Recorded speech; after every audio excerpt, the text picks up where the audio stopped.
It was the fall of 2005. I was finishing up my last 3 months at Cathedral.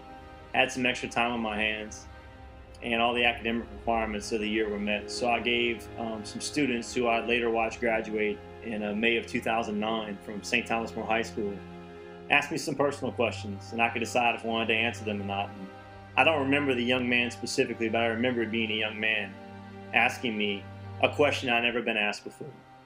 Hey coach, what's your greatest fear? And after stopping to think about it for a moment, I looked him in the eye and I said, son, my greatest fear would be to have a child with a mental or physical handicap, because I'm such a perfectionist, I don't think I'd handle that very well. And you know, I moved on to St. Thomas More, and I never gave that statement a second thought, and I had no idea that it would redefine my life 4 years later. But I remember when I gave the young man the answer that it was painfully honest.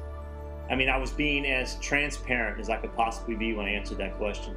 It was indeed my greatest fear, and it did indeed become my reality the day we found out about my son's condition in that ultrasound. As a nurse, I guess it was more terrifying because I knew so much. And I could understand the statistics of what things were behind and at what level, you know, babies could do things, and with them saying he wouldn't be able to control his urine, wouldn't be able to control his bowel movements. That means somebody has to be caring for him. Can I continue working? We gotta support the family. Will there be somebody to take care of them? How will they treat him? Can I trust this other person? A lot of future questions just kept rolling in, not so much with today. You know, how is he today?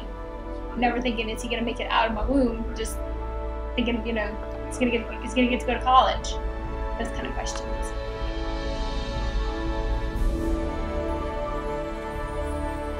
I had everything in my life had been great. You know, everything that I really wanted to happen in my life had always come through, and I was a little naive to some of the suffering and struggles of other people because my life had been so convenient.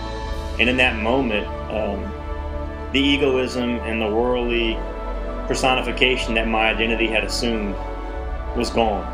In an instant, I realized that I got knocked off my horse. This was something that I could not change, something I could not control, something I could do nothing about. I've learned to just give it up and give it to God, because I can't control it, can't do anything about it. I mean, it's all His plan, so however it turns out, it's just the way it's supposed to be.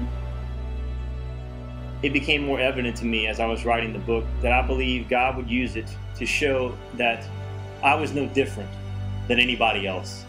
I'm every man. I get up in the morning, I go to work, I come home, I'm your typical middle-class American guy who's married with kids. And I just want people to take away when they read the book, not about my story, not about Ashley's story, or even Eli, so much as it is the fact that if you just say yes to Jesus Christ when He asks you to, He can do some amazing things in your life, kind of like He did in ours.